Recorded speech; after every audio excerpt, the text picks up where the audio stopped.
Mark, do you want to tell us a little bit about yourself and your journey? Yeah, I guess who I am, because people maybe wonder. Yeah, so now I'm a writer. I write about mental health, and I work with people on their journeys of recovery, and that all began with me. I used to struggle with a bunch of mental illness diagnoses, a whole range. I first went to get help for depression, but I was struggling with all sorts of compulsions at the time. I used to, I wouldn't hold knives because I'd see myself stabbing people. I'd just stay at home and watch the stove to make sure it wouldn't turn on and burn the house down. I thought all this was very normal. Yes. But I was like, oh, okay, I think I'm depressed though. And I went to get help for depression. And then that kind of uncovered all of these things I was struggling with. And that started on a journey of getting over them. And so I've been, kind of free of any symptoms for years.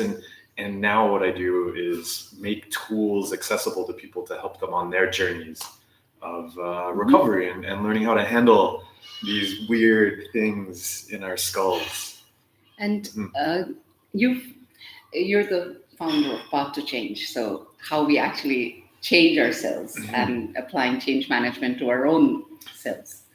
Do you want to tell us a little bit about how that happened? I was working with companies on innovation and product design, and when I was doing therapy, and I saw when we do therapy, so often we're just saying to people, at the worst time in your life, just go and change yourself.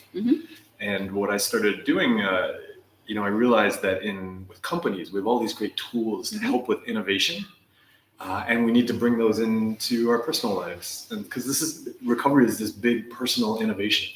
Right. You're going to do something you've never done before. Yes, absolutely. And we need supports, and so that's why things like chatbots and design tools and technology really, I think, changed the game for making it easier to start to take care of our mental health. Now, one of the things that has been bothering me, and I wanted to talk to you about that, is there are all these people who tell us that we should actually be doing things to chase our passions, to do what we want, to, you sort of have all these monsters and you conquer them. And then where do you go with that? Because by the time you've conquered the monsters, most of the time we don't even know what we want. How did you deal with that? When you coach people, what do you tell them? And I think this was one of the key insights that came from the work I was doing with companies. That when I was working with companies, it was all about values. Yes. It was like figure out, your customers' needs and have values and stick to those values. Even when things are difficult. But then when I was starting out with therapy, it was just like the problem. And that was how I approached it too. I was like, I need to solve this problem. Let's get rid of this problem. But I realized everything I was doing on innovation had taught me you start with where you want to go. Okay. And so sometimes we just pick it. I think that was one of the most useful things for me when I was at my worst. I didn't know what I wanted.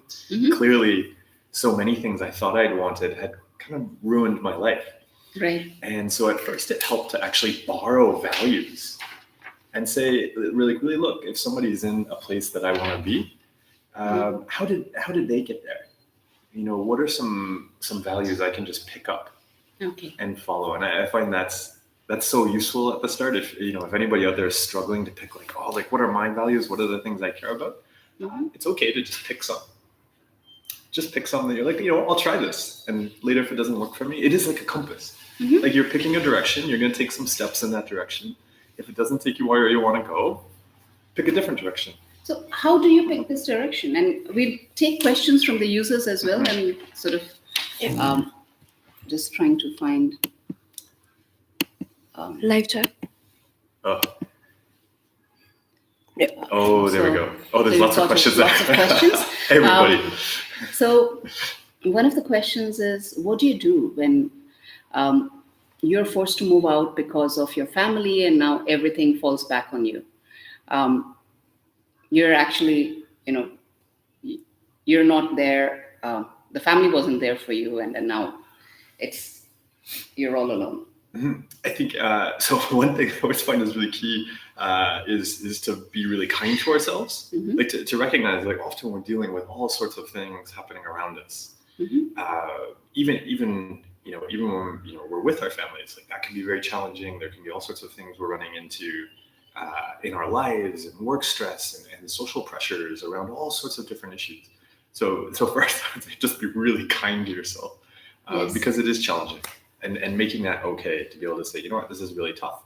And then what I always suggest to people, like, so, and now how can you reach out to somebody? And I always bring it back to where you want to go, Yes. because so often you can say, oh, there's all of these things going wrong right now.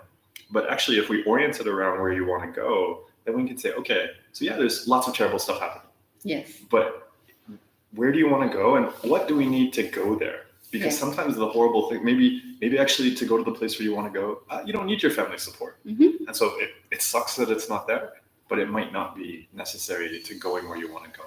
Absolutely. And that direction, and people have said, what do you do when you can't, the direction that you choose is wrong, when you're not right? How do you actually choose? The first thing is to, even if it's wrong, just get going, Yes. right? I often use the metaphor of, sorry, this is supposed to be about what you're thinking. Oh, no, right? I love metaphors. So Please. they use the metaphor of a boat in a river, and if you think that your inner destiny, your inner self is going to guide you, but if the boat is sort of moored to the shore, then it's not going to move. But once you're floating in the river, even a little bit of movement will keep changing the direction. So even if it's wrong, just get going. Oh, I think absolutely. Yeah, you're just having that bias towards action, because so often we wait. Right? Okay, so we have a lot of questions on YouTube today. And so one of the questions is, what do you do when you can't open up? So this is going to be rapid fire. So when you can't open up, so if I would look at the narrative there, like I would say, you can open up. And so what's going to help you You can't do that? open up yet. Yeah, you can't open it up yet. What's going to help you? What's going to help you do it while being really afraid? It's okay to be really afraid and open up. So when you talked about change, and we change from a problem, which is anxiety, to a solution, which is peace. How do you reconstruct your thought fast? How do you actually get there? Yeah, and so I think one of the things I would start to look at is I wouldn't see anxiety and peace as like, sometimes we think, oh, I have to get rid of anxiety and then I'm going to have peace. And what I would look at instead is, how can you be at peace with anxiety? Yeah, I love that. And, Yes. and that they don't have to be separate. It's really about saying, oh, like, this can be here, and it's okay for it to be here, and I can change how I react to that. And in fact, one of the ways in which, if you can't open up and you have anxiety and trying to reconstruct the thought, Wysa works really well, because you're not opening up to another person. Exactly. And this is one of the things I love about chatbots, is so often we don't want to talk about it yet. Yeah. But yeah, you can. I think one of the neat things about something like Wysa is that you can type something in, and it is going to have a response to it, because thousands of other people have asked the same questions. And then you start to say, oh, okay, this thing I'm dealing with, this is very common, and it just lowers that barrier that we see to opening up. And thousands of people ask you questions on your YouTube channel as well, and on your coaching. And you've got a lot of those answers stored. We're hoping someday we can get those into Wysa. So I'm just going to this is because there's these questions, and it's a bit right. So many people around the world are dealing with the same questions, and we all think that, oh, I'm the only one dealing with this. I can't talk about it, but our brains really are so similar. Okay, there's someone who's really struggling, about to be evicted from their apartment and filing for disability. And what can they do before they end up homeless? Ending up homeless is that demon that they're really scared of. And how can they actually make peace with that and go towards what they want in that situation? And I think, and sometimes that's often we do end up with all of these fears, like, oh, like, what if I go to this service, or what if I go and talk to this person? Does that mean something about me? And is something bad going to happen? And just being aware of those fears, and again, that kind of being able to accept them, and really start to, whether it's email, the phone, pick it up and start to reach out to services and find, something. And so again, it's that bias to action, that it's, like, you can see the thing you're afraid of and just start to move things. So yeah, I would say that, when all that is happening to you, the biggest thing that you have to worry about is that, are you letting that fear determine that it's very natural to feel so afraid of feeling homeless, etc. It's very hard to remember who you want to be, and just try to remember that even in that situation, you have some power to be who you want to be. And there's a little bit of, let's not get homeless, but um, uh, let's move forward to say, I want to be this, and let's still try to move towards that. I think we can have a DM and more details about that. It's hard to do that on a YouTube or Instagram live. It's a very interesting question about how do I stop being an introvert? Where would you find hope? It's a lot of negation of self that I'm hearing here. They're not okay with who they are or how they are. But how pick any one of them. So I found I used to think of myself as an introvert, but then I was also always really upset at being alone, and so I always go after the idea of being an introvert. Like I can absolutely be on my own, but I found that actually I really do enjoy being with people, and I was struggling with a lot of social anxiety, and so I really started to go after that idea that I was an introvert. I say, okay, so actually, I know it is beneficial for me to maybe be doing more with people. And so how can I do that? And really shifting that focus to action. And so it's again, on actions, it's useful to pause and look, okay, what actions are going to be really healthy and useful to me? And how can I do them? And I know my brain's going to come up with all sorts of reasons why I can't do that. Oh, you're an introvert, you're too quiet, you can't go to that place, you wouldn't like it, you'll be anxious. And the brain can think all of those things, and you can go there and meet people and develop those skills. So we have a bunch of people talking about drowning. Is it a way to describe how you feel? How do you find hope? I think to describe how you feel, it's and all these fears that people are dealing with. How do I handle them? Do you want to talk a little bit about acceptance and saying the first struggle and the second one? But except because I love drowning metaphors and swimming. So great, whoever brought that. Yeah. And so I think, and so looking at acceptance is very much like saying, like, we don't have to get rid of the water. So yes, you can. If you get in the water and you don't have swimming skills, you could drown. That's very normal. Right? That's not you don't have a drowning disorder, right? You don't know how to swim, so you get in the water, you drown, right? That's just natural. And it helped me to realize that, I hadn't picked up the skills to learn how to swim through things like anxiety, swim through intrusive thoughts. And that really helped me shift the focus to saying, this is about skills. Like, you know what, there isn't something broken in my brain that I have to fix all the time. I have to develop these skills, and I can accept the water. And that actually, when we do that, the water becomes a place that we can move through. It actually takes us places. It's fun. Yeah.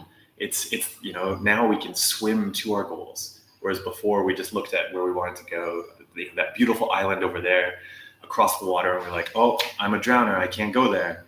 But it's really about picking up skills. And so that's why things like on Wysa, like you have like the toolkits and you have the tools and stuff like that. That's skilling, Yeah, that's the skill. Yeah. Like that's the swimming lessons, I would say.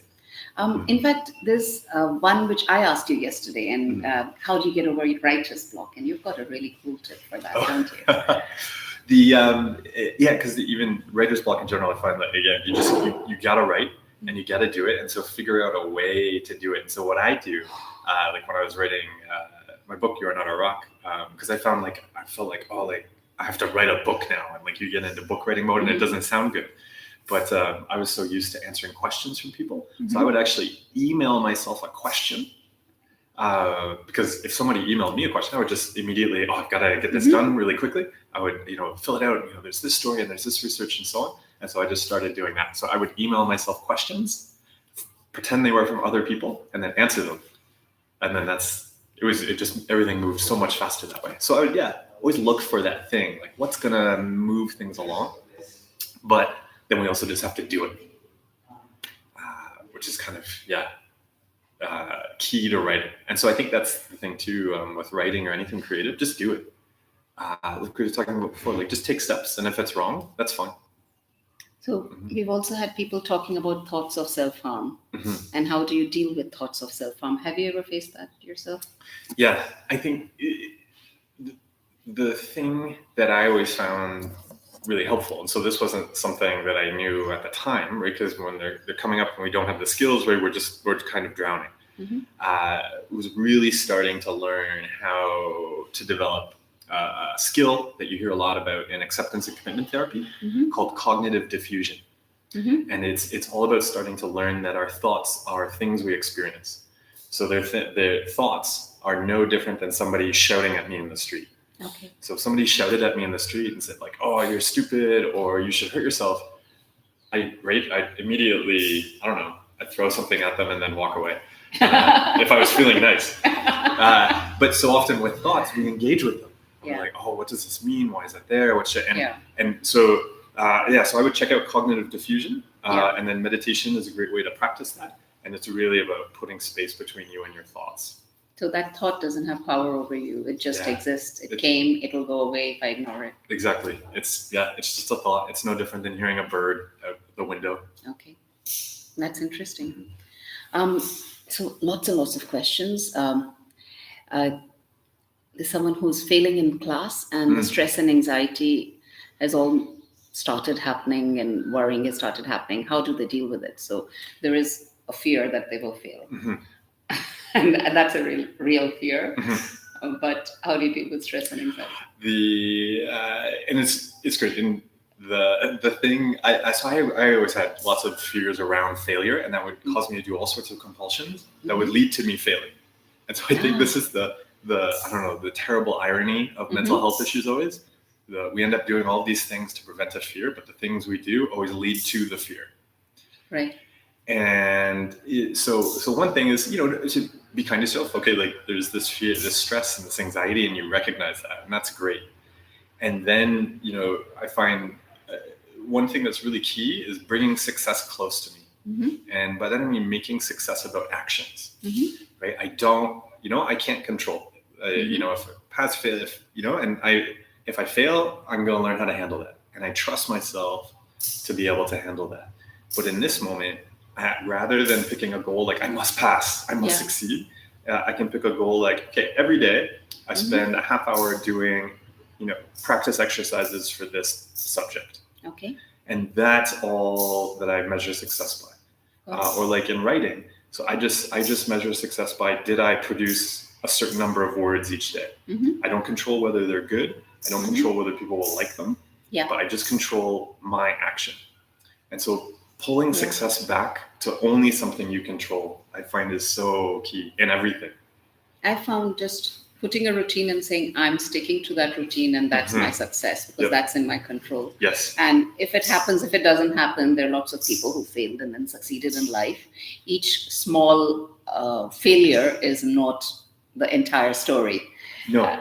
So, maybe there's a reason for this and something else will open up. And it always has, actually. I think both of us have are here in front of you with a lot of failures behind us. Yeah, I think one thing I was like that I had to learn, I described it as letting dishes break. Learn how to let some dishes break. Because so often we're like, oh, we're carrying all these dishes and I can't let any of them break. It'll be the end of the world. No, learn how to let some break. Yeah. You pick it up, maybe glue it back together, maybe hide it under the couch. Doesn't matter. So is it worth trying to find somebody for yourself? And if you keep getting rejected in relationships, what's happening?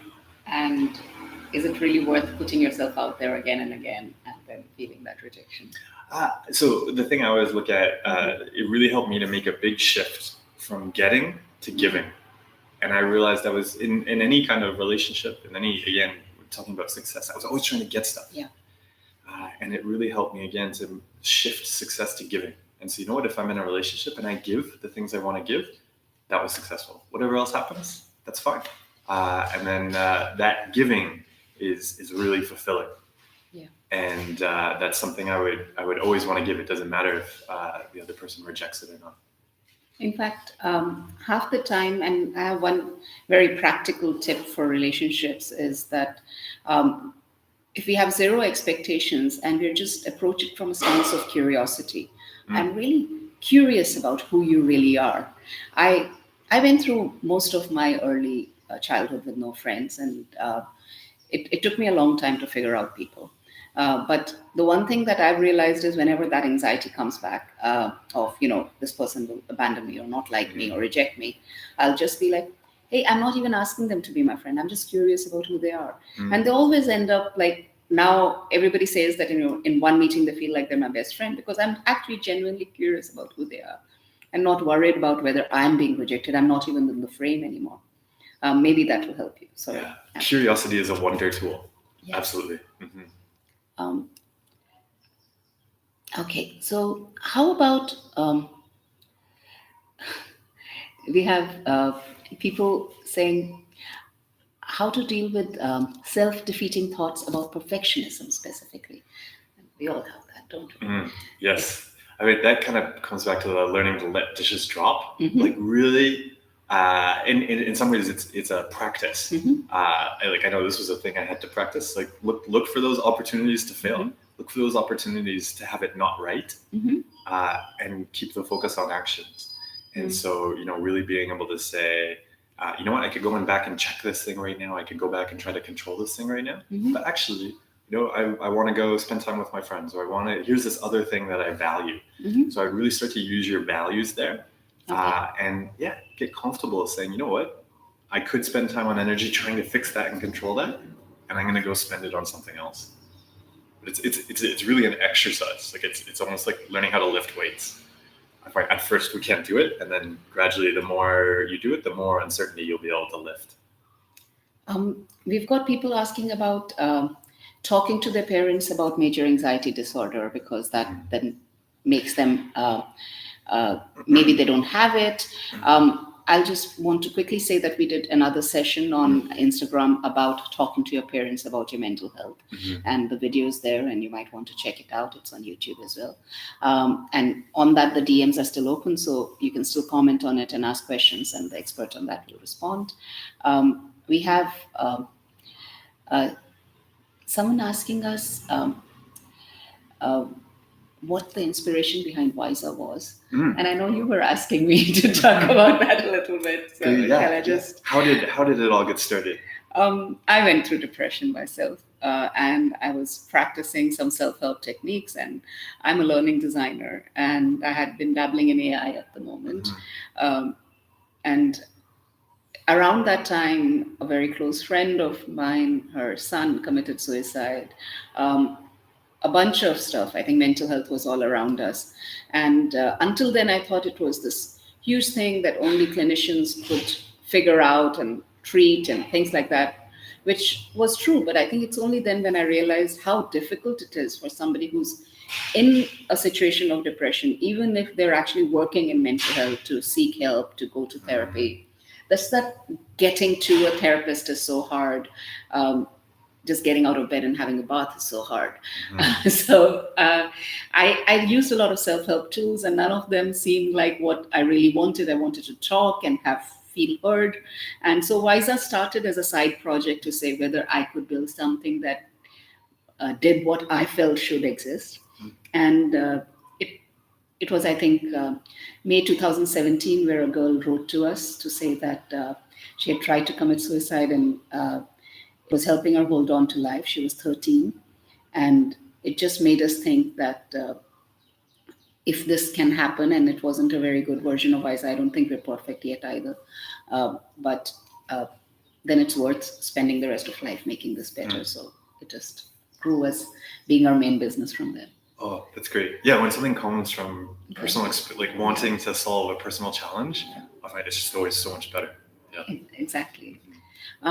So again, a lot of hope. Is there hope with mental disorder? Is there hope with borderline personality disorder? Do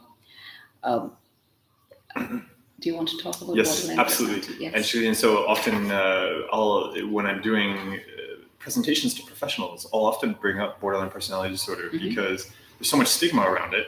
But in the research, we know that people can recover from it, leave the diagnosis behind. And so there's this huge gap between a lot of the stuff the kind of the stories and that people get stuck on online or even professionals, and where the science is actually at. So that's one of the reasons why I do a lot of the work I do, where it's awesome to see things like Wysa, because we should be having these much better tools that support people with getting over these diagnoses. Like I would never consider myself as struggling with mental illness diagnoses. Now the reality is we can recover from them, and really just shift the focus to building better mental health, right? Like learning how to swim, and that's really where the science is at. But so often our mental health care systems aren't there yet, unfortunately. And so, yeah, we as communities need to come together and really share these tools and say, look, we can build better mental health and work on it together. We have people talking about coming out to their parents about their sexual identities, and that can be really hard. In fact, do you have something to share? We have a session about that. So I always say, in general, mental health is the practice of being yourself. And as long as we're having to manage and control fears and kind of be like multiple different people, it's incredibly stressful and incredibly exhausting. And so, yes, there's always some fear and anxiety to being ourselves, but the practice of that and learning how to handle that and be ourselves is just so beneficial to our mental health in the long run. So that's why I'd say, like, you're going to be much happier being yourself.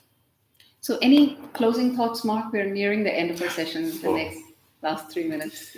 Yeah. I think I'm here. I'm going to be doing some workshops as well, and I think one of the things that I'm bringing up in the workshops that we're really going to focus on is just making the shift away from I need to solve this problem to what are the things I want to do in life, and how do I spend my time and energy again on like being myself.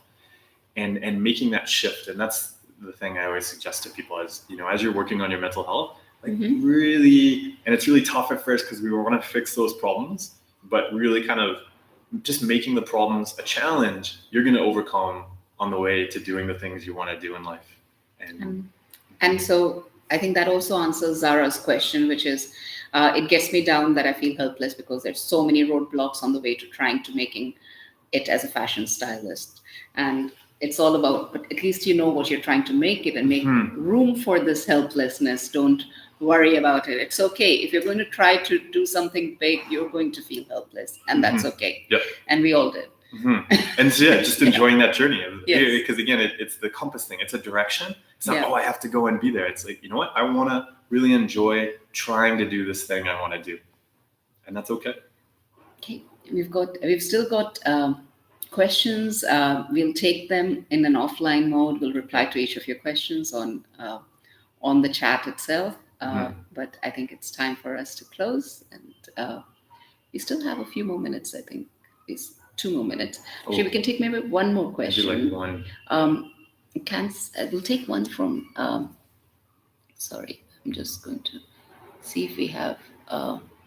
we have multiple pieces of technology here. Yes. It's like living in the future. This is what it's going to be. There's someone who is just worried because the parents don't